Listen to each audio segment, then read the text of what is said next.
Amy, what is our second main topic today? Our second topic comes to us from Michael DeWaters. Hi, John. So I saw Thor Love and Thunder over the weekend, and I had a good time, even though I don't think it was as good as Ragnarok. But I just read in Variety that Taika Waititi said he would come back to direct Thor 5 only if Chris Hemsworth does it. So, 2 questions. 1, does that mean there's a chance someone else plays Thor other than Hemsworth? And 2, having already done 2 Thor movies, should Waititi do another one? All right, thanks a lot for sending that in. That is a really interesting question.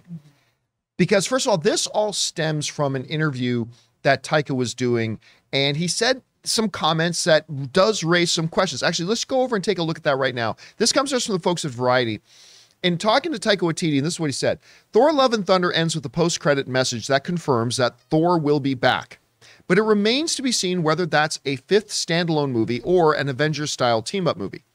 Taika Waititi recently told Insider that he had no idea Marvel was adding that title card to the end of the movie, although he would return to direct his 3rd Thor movie as long as leading star Chris Hemsworth is also involved.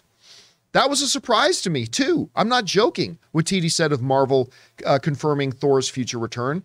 I saw that in the theater. I was like, oh, shit, really? Even Chris was like, what? But of course, he'll be back. He's the best character. So that comes to us from there. First of all, it's interesting that does the director... Look, I've said for a long time, for everybody that complains about studio interference, it's a collaborative thing. It's their movie. No studio interferes more than Marvel. Never have, never will. That is the ultimate interference. This is a great example of that. Collaboration. The director was sitting in the movie and something was in the movie he had no idea was even a part of it. I mean, and granted, we're only talking about end credits, but he's the director of the film. And there's something they put in that he didn't even know was going to be there. That's just a nice little example of just exactly how much the studio interferes with their movies. Now, when the movies turn out to be great, as the vast majority of the MCU movies have, we don't call it interference. We call it collaboration. When the movie doesn't turn out well, then we call it interference. But it's really tomato, tomato. It's the same thing.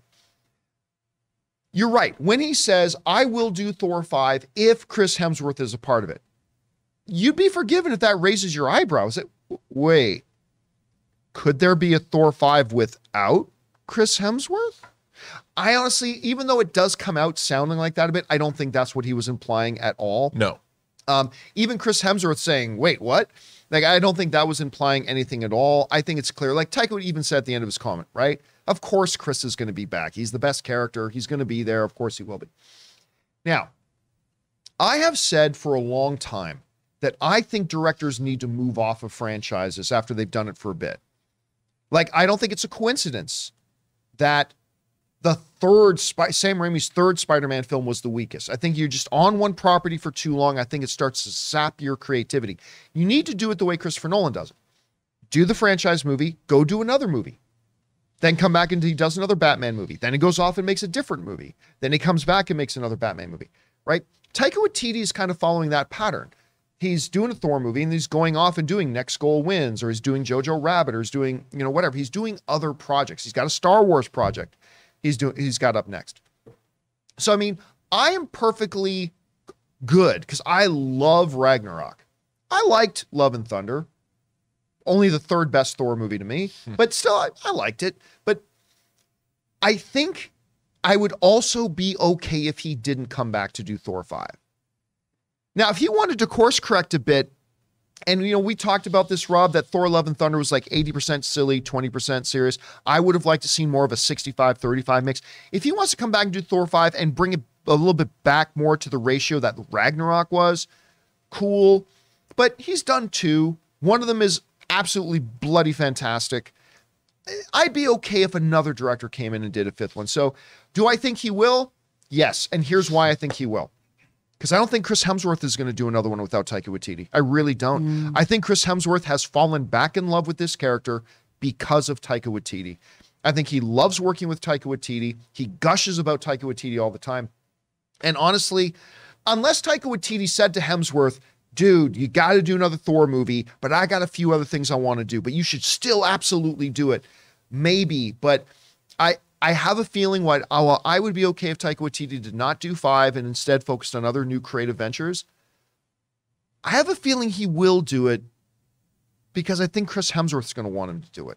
So I don't know. Rob, you hear Taika Waititi's comments. Do you think he should be back to do Thor 5? Do you think he will be back to do Thor 5? What do you make of this? Well, I mean, clearly he's a great filmmaker, but I really thought Thor Love and Thunder was unbalanced, you know, in terms of its comedy and its pathos. Oh, I like the film, and I'll tell you, and I'll completely agree it was unbalanced. Yeah, I thought it was unbalanced, and I think it was unbalanced to the film's own detriment.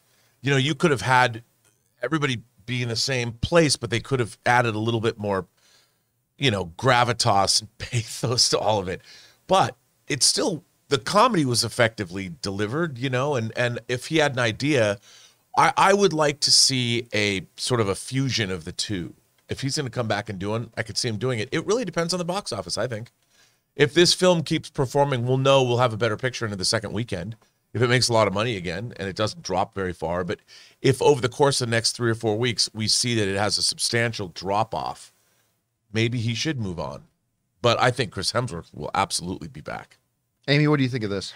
You know, I was originally, and I love Taika Waititi, I'm a huge fan, but having seen Love and Thunder and having felt a little more lukewarm about it than I did about Ragnarok, my initial response was like, maybe we pass this off to someone else, until I remembered kind of where we left Thor at the end of this story. And I think where we're going, and I'm going to try to do this as unspoilery as possible, but where we're going with that character and where he's going and sort of where his journey's going, to me, that suddenly starts feeling like something Taika Waititi could really knock out of the park. And, you know, he said, and I know he's joking, but he's like, I want to do it. Let's do a $5 million movie where they just like go on a road trip and there's like no fighting. But honestly, like, I would watch the hell out of that. I would watch the hell out of that. So, but like that energy of like, let's take a little step back into just something really charming and fun and a little more, you know, character and story driven. And again, especially with sort of what we've left Thor with at the end of this last movie. I know there's still going to be fights. I know it's going to be a bigger budget. I'm not going, yeah, we're getting that next. But I think a little step back into that type of energy, it could be really good if and probably when he comes back. All right, guys, question is for you. What do you think about this? Taika Waititi says he'll come back and do Thor 5 if Hemsworth does it, but should he at this point? I mean, this is an Academy Award-winning filmmaker with stuff with Jojo Rabbit. I see what does Star Wars.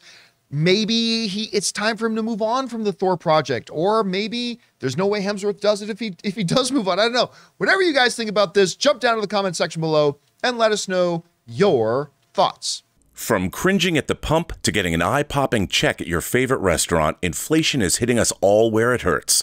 And it really hurts. That's why you should start using Upside. Upside is an incredible app for anyone who buys gas, groceries, or dines out.